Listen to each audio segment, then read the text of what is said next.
Everybody loves a good dumpster fire, train wreck, car crash. Pride comes before the fall.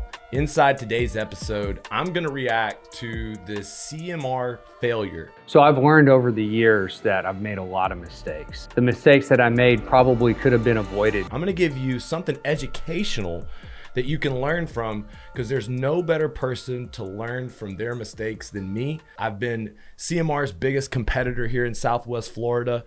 And inside this episode, I'm going to give the top 5 reasons that one of the largest roofing companies in America has failed, and it starts with. Now, before we get started with the countdown of why they failed, let's give a little history between RRCA and CMR, between me and Steve Soleil. I think the first time I ran into CMR was back in 2000. I think it was like 15 in Indianapolis, Indiana. There was slate roofs everywhere, hail damage. And even back then, CMR focused on high-end residential. And I can remember knocking doors in a beat-up old F-150, and they beat me out of every single job. Literally, didn't get one slate job. And over the years, I realized that going after high-end residential was a good business model. So when they were working, CMR, a friend of mine, Ross Hale, had worked with me, came and worked with our software company, a Stewart Hailstorm. They were getting discontinued tile roof spot. I thought, what the heck? Let's come take a look. As a matter of fact, me and Ross Hale were working together on Grant Cardone's property in Stewart, Florida. As we were working through the insurance process, this was my first commercial roof in the state. Steve tried to talk me into letting them do the roof and just paying me as a sales commission. I said, dude, I got this, don't worry. And that was sort of where the line in the sand was drawn, because immediately, I opened up business here in Florida. We became sort of like competitors. And it was actually 2017 when Hurricane Irma happened that both of us hit our big break. Now, Hurricane Irma was an incredible opportunity, but guys that were working the discontinued tile market before, they had a different perspective. Me, CMR, some of the other people that knew the insurance claims process, we had an unfair advantage. Some of the killer damage they overlooked, because dude, with discontinued tile, you don't even need 1, 2, 3 visible damaged tiles. You've got cracked tile, lifted tile all throughout. You can get the roof approved, and almost every tile roof over 8 years old is discontinued. And we knew that we could get these roofs approved through the legal process. So we saw a gold mine when others didn't. And the first year in Florida was the first big jump for me, where I went from like a $10, $15 million a year company to a $20, $30 million a year company. And in that process, man, the business does break. And one of my key leaders, he became mutinous. There was a couple times we actually got fined by the state. We got shut down. And it was during one of these shutdowns, he was like, you know what, I'm going to go work for CMR. And it taught me a big lesson, that if I didn't have core values, that if I didn't have people sold on my vision, that really I didn't have my team in alignment. It was from that moment that CMR had a list of all my people that we became mortal enemies, because their sales managers, their team, they went on a mission to try and recruit all my people. And look, all's fair in love and war. And that's what the storm business is, so no hard feelings. The truth is, it's your job as a business owner to create an unrecruitable team, and anybody they were able to recruit, they deserved. Now, the next year after Irma, there was a storm in Pensacola, and dude, Pensacola is more of a shingle market. There is tile and metal, and that was sort of a market that was better for RRCA. We killed it both residentially and commercially, but there was both storms in Louisiana and in different parts of the state with hailstorms. And so this is where we really got good at pushing shingle, at pushing like a solar and insurance and retail sales process. And that brings me into the number 5 reason that CMR failed. Look, numbers don't lie, but roofers do. And for the longest time, I always counted the contracts that I signed, got approved by the insurance company, potential approved amounts or amounts of the supplement. It's kind of crazy when it comes to calculating your sales, calculating your profit. Are you cash? Are you accrual? What are your hard overhead costs? Because every single time I would hear reports of how much these guys were selling, we're in the same market. We see the permit department. They're supposedly selling hundreds of millions of dollars in business, but we're doing similar volume. It's like numbers don't lie until roofers get involved. And if you're counting your jobs, like the ones that you have in the pipeline that are going to get approved in the legal process as something as accounts receivable, then eventually your house of cards could fall down. Now, I think one of the more important numbers that he needed was his true overhead costs. I've struggled, to grow a business in Florida, you have to support it. There's a long insurance claims process. It's hard to build. And, the truth is CMR was one of the biggest companies here in the state of Florida, but your overhead just keeps growing with the revenue, with the department, with each location. And it's tough, dude, if you don't have good financial systems. And even when I have good financial systems, sometimes I want to look at them with a rose pair of glasses. I've had to change completely how I account for my jobs. I don't count a single project until we've collected money on it, until we've built the job. And even in commercial, when it comes to counting accrual profits, we don't bill the commercial until the job is not just built, but at the stage of what it's built. And I think that, not having good financial systems and constantly fluffing the numbers, they never really knew what was going on, how much money they were making, and they were living a lie. And eventually that house of cards falls down. Number 4 reason, it's easy as a roofing contractor when you do large commercial jobs, high-end residential jobs, to turn your nose up at the small jobs, to turn your nose up at the middle class. But I know it's about running a diversified playbook that protects, the diversity of income when it comes to cash flow in a business. And shingle equals cash flow. Shingles equals referrals to high-end residential. Shingles equals referral into the commercial networks. And shingles equals great doors to knock for rookie sales reps to get started in a book of business and actually learn the roofing industry. Sometimes guys that are getting started, they can't just put everything into the legal process, wait 6 months, 9 months, a year or more to get the roofs done. And so I truly believe that CMR turning their nose up at the shingle market, it affected their ability to recruit. It affected their ability to cash flow. And it affected their ability to truly become a residential retail contractor, because a lot of these shingle roofs, we're actually flipping to high-end residential. We're selling them metal roofs. We're offering them financing. We're showing them how savings on the insurance, savings when they don't have to replace the roof every 10 years, savings when they go to sell the home actually is a much better deal than a shingle roof. And then we're offering financing. And that's one of the biggest ways RRCA has been able to come closer to a 50-50 retail insurance company. And if I turned my nose up at the shingle jobs, I would have never had the opportunity to learn that. I always talk about it like a football game. The shingles are the running game.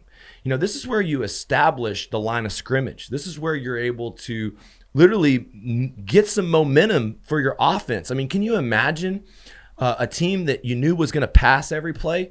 It's a lot easier to sack the quarterback. So running the ball or doing shingle roofs is the basis of a good roofing business. Now, your intermediate passing game, that's going to be your high-end residential. That's going to be your discontinued tile, your metal, all the roofs that are $50,000, $100,000 and up. We want to do as many of those as possible.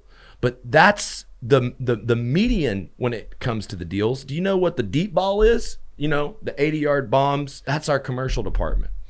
These guys at CMR, they've landed a lot of big jobs, both insurance and retail. They're able to build those jobs as well. Look, I've done a lot of big commercial jobs. Some of them I've done for free as lessons. Literally, I can remember a $2.3 million roof I did for almost absolutely zero profit. And I just want y'all to know, I don't think the reason why they failed was because of a few bad commercial jobs. I think it was more because they didn't have a diversified playbook. They were too dependent on the passing game, on the intermediate route, on the deep ball to sustain tough market conditions. Number 3 reason that CMR failed is they had a bunch of different factions inside of their business. Each team got to make their own rules. And I know this because I one of the key people that work with my company works with their company. I've had company salespeople go back and forth from their company. I know how they operate. And each person that has their team lead is set up to where they have a 5% overhead and 50-50 pay plan. And each person gets to determine how leads are run, how territories are managed. In one instance, they had 17,000 leads that were in the CRM, and they just made it a free-for-all for everyone to follow up on leads.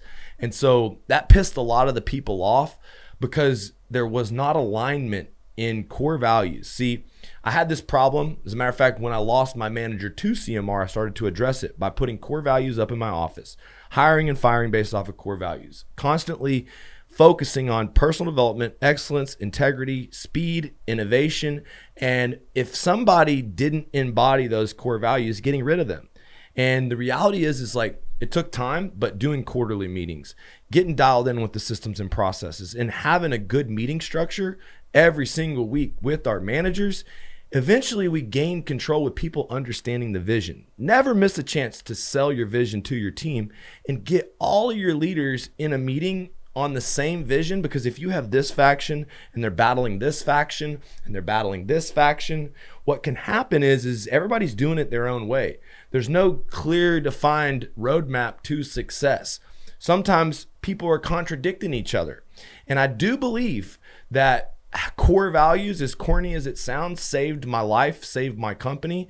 And it was out of true desperation from losing a sales guy and leader to their company that truly made me implement that. So I just would say, like, if you're going to have a team of salespeople and leaders, all sales managers should get paid off the same pay plan. All salespeople should be paid off the same pay plan. And sometimes I'm the guy who wants to make exceptions to the rule. As I sit here to make this video, this is good reminder for me that discipline equals freedom. And sometimes, as a roofing business owner, we're not disciplined, rule following people. So, I know that if they were able to, know their numbers, they probably would have raised their overhead. They probably would have passed along sort of like a uniform way for everybody to do it. Then they probably wouldn't have had all of the fighting and falling apart. That's just the outside looking in. And honestly, that's from my own experience. So it could happen to anybody. The number 2 reason that CMR failed is a reason that could haunt many contractors, roofers across the United States: being completely dependent on storms, being completely dependent on insurance. It's one thing to use the insurance process to help benefit your sales strategy. And I, of course, am always going to knock doors and offer people a free wind and hail damage inspection. But in Florida, if you do not become a retail company, what can happen is like when these insurance quit paying, when the process takes longer, you're missing out on a huge part of the market. And let me tell you what the most important part of retail is: the ability to generate leads. One of the things that we did at RRCA is we invested into social media marketing. These guys, they tried to copy us, but they didn't take the classes I did. I'm the owner of the company, and I am the authority when it comes to roofing marketing and creating video content and creating a personal brand. And that saved my business through these tough times, because all these leads, as I'm sitting here coaching other roofing contractors, I'm finding out, wow, these are the most qualified leads to close on retail. So we started closing these leads retail first, offering them retail first, letting them feel the pain. Like, instead of going to a customer and telling them we could get the roof bought after they opted in on Facebook, we just basically dropped the price and let it fall on their head like an anvil. And a lot of times people would pay it, or they'd get financing. Sometimes they'd be like, is there anything you can do? I can't afford this. And then I'd say, maybe we can go through the claims process. Anyways, this shift to retail also, it wasn't just that. It was every single insurance claim through Hurricane Ian. In the beginning of the process, we offered good leap financing, no payment, no interest, to speed up the ability to get their jobs built so we could get paid in full when we were finished. And I can remember like building jobs with supplements, not having a collections department. And then I'll do the job, and then it'll take 9 months to get my money. And it's absolutely insane, whenever you're doing a roof, to think that you can stay in business without getting paid within 30 days of completion. So I do believe a complete dependent on insurance will put any roofing contractor out of business. That's why you need to learn how to advertise for profit. And if you're watching this right now, there's a quick plug. If you click the link below, I'll show you the system that's generated hundreds of millions of dollars in business. If CMR would have used it, they wouldn't have failed. I'm still using it. We create about 20,000 leads every single year in the market. These are the hottest leads because they know, like, and trust you. They see the video ads, and then we sell retail. And we use this combination of insurance and retail. And there's one other component. It's a retail component that you don't think about. It's solar. See, every time that I offer solar to a residential customer, I sell them a $50,000 retail deal. And I've done $10 million in solar, which may only represent about 10% of our income, but it's all retail. And so if I'm doing 30% of my insurance claims through GoodLeap, I'm selling more retail, like primarily metal roof upgrades and internet leads, and I'm adding solar to the mix. I've also got my retail commercial. I'm getting closer to a 50-50 mix of insurance and retail. And now there's not storms in some of the markets. We didn't get a hurricane. We're almost like 50% door-to-door, 50% company-generated leads. And I truly believe, like, after they did away with the direct mail where you can't pay to get an inspection, that CMR stopped investing in direct response marketing, and they started putting their money in the wrong place, which is the number one reason why they failed. They overspent on their own ego. There is nothing more that I love to spend money on than events, than my brand, than my company and name and marketing. And I can just imagine the idea that Steve had to sponsor a NASCAR race.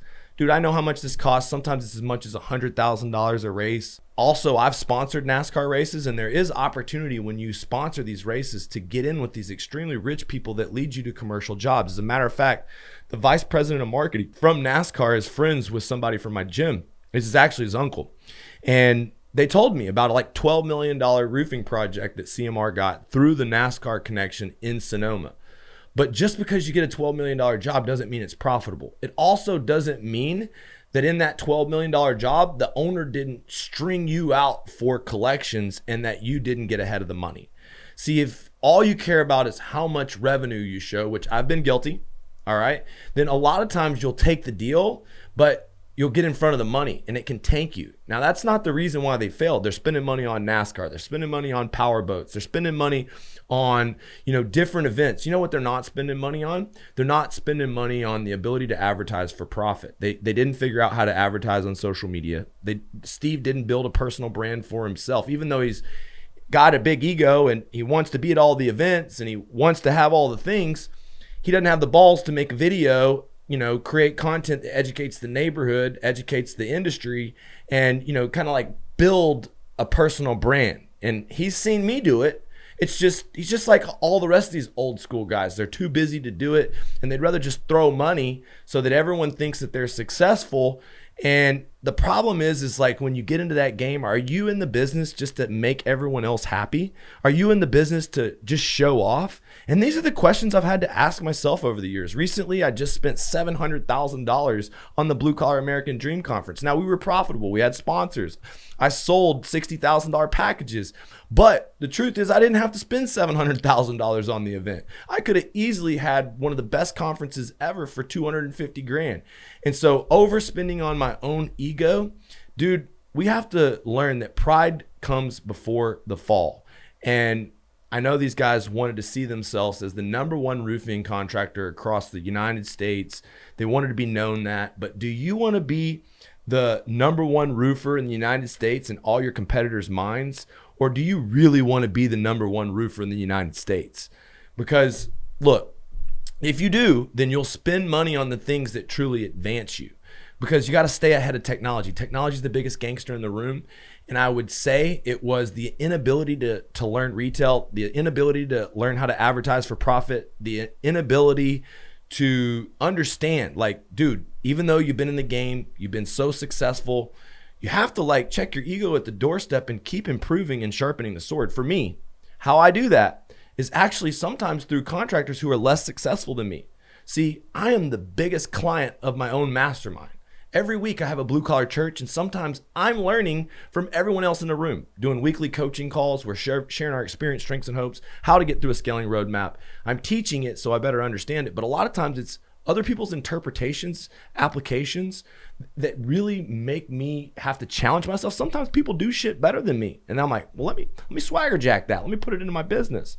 And so one thing about it is that, Steve, he's always one of these guys as an industry leader. Dude, sometimes these guys are so successful, they're uncoachable. And that's where I've got to really watch out. I've always got to be realizing that, if I'm spending money on marketing, is there a direct response return on investment that I can track? And for us, we've built this software, the SDU Hub. We have an inside sales department. We've got it down to the cost per acquisition, to the cost per appointment, to our closing percentage. And if you don't know those numbers, you don't have a chance at scaling in 2024. And if you're watching this right now, it's unfortunate that CMR, one of the largest roofing companies in America, is failing. And, one of my key people, one of the closest people to me, I have an insider, and he says it's any day, and I hope to heck that Steve can stay out of jail. I can hope to heck that they avoid fraud charges. I hope to heck they can get all these roofs built. But one thing's for sure, all's fair in love and war. And Steve recruited a ton of salespeople with this sales pitch. Lee doesn't pay his people. Lee doesn't pay his bills. Lee's full of shit. And he's not the first person to say these things. One thing I can tell you, Steve, is I forgive you. It's okay, brother. I'm learning from your mistakes. A smart man, he learns from his own mistakes. A genius learns from others' mistakes. So I'm going to make sure that I don't overspend on my own ego, that I stick to residential retail, that I never forget about selling shingles and door to door and the importance of teaching a new guy roofing through insurance and shingle, that company culture, core values is the most important thing, and to never not know my numbers, never fluff my numbers, never put bullshit sales numbers up, never not know what my real overhead costs were, never not know what my true cost per acquisition, cost per appointment, closing percentage is. And if you can avoid these 5 mistakes that even $100 million company made, you can avoid this treacherous embarrassment of having a huge company collapse on your shoulders. And for me, having a big company, look, for success, rents due every day. And this was as educational for me in creating it as it is for you watching it. History can repeat itself easily. And as a big company in Florida with 6 to 7 insurance companies going out of business, in a collapse of the solar market because interest rates go up, because retail roofing is actually harder to sell when people are broke and don't have room in their credit card space. This is the time where you work twice, 3 times as hard, sometimes for half the results, or just the result that you used to got. And you got to be willing to fight for it. You got to be willing to evolve. That's why my core value of innovation, dude, pressure makes diamonds, but the most important thing it makes is motherfucking innovation. I got roofing redline app. I got the blue collar marketing method. I got our recruiting funnel, our whole movement, the blue collar American dream, all because of problems, of success that created new problems. And so don't shy away from the problems as you scale. Learn from others. Surround yourself with successful folks, and never let ego be the death of you and your company. I hope y'all learned something from this. Look, if you want me to help you double or triple sales, you want me to help you fix some of these problems big companies have, there's not any other coach or consultant that's scaled to the point and that's willing to give back, both in creating the content and holding hands and helping people. Our program for roofing contractors is called Skydiamonds Elite. I take over your recruiting. I take over your marketing. I coach you every week, and I guarantee you results. Everyone who does it doubles or triples sales, and we generated hundreds of millions of dollars in results. So look, guys, I'm going to leave a link in the comments. And if you're watching this right now, Steve, I wish you the best, brother. I know you've said a lot of bad things about me, but I hope you make it through. Y'all have a good one. Subscribe. We'll see you.